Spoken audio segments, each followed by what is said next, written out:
Nonetheless, the stranger was drinking her words up, elbows embedded into the table, beautiful chin resting between her fists, chest leaning forward and spilling her cleavage from her loose-fitting top in a way that showed Julia that she had her full, undivided attention. And this attention made her want to talk even more. In her marriage, Michael was the talker, and she hadn't realized that she craved a role reversal from time to time until this moment of pouring her hopes and dreams all over a woman she just met. "So," said the woman, "tell me about the characters. I want to know each and every one of these 5 amazing women. Maybe talking about them will bring them to life for you and make the writing part easier." Julia couldn't stop her eyes from straying to this woman's breasts and her fingers as they lifted her coffee to her mouth. Before she knew it, she was lost in talking about her characters and her story, and the stranger seemed genuinely enthralled. "I love that the community they build helps other women too. I love that they have that. In saving themselves and each other, they can give that gift to others too." The woman smiled, and her teeth were perfect too.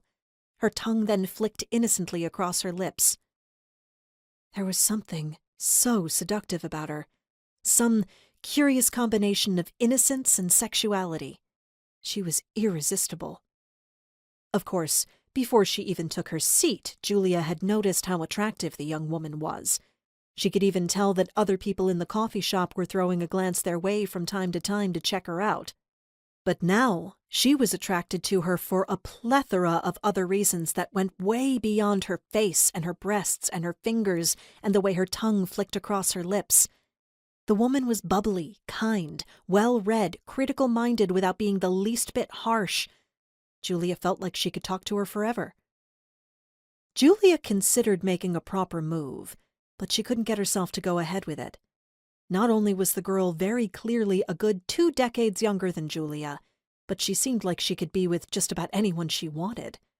For this past half hour, Julia had forgotten her own insecurities. But as she started overthinking it, Julia felt the waistband of her pants biting into the belly that wasn't as flat as it had been when she was younger. She noticed the signs of age, the wrinkles and the liver spots, and the prominent bones as she looked at her own hand on the table next to the stranger's smooth skin one. "Don't be ridiculous, Julia." They stayed chatting long beyond the lunchtime rush, and they hadn't even noticed that there were no longer any other customers in the cafe. It was a waiter that came over to politely and awkwardly ask them to leave because they were closing. As they parted ways, likely never to see each other again, Julia realized she hadn't even asked for the young woman's name.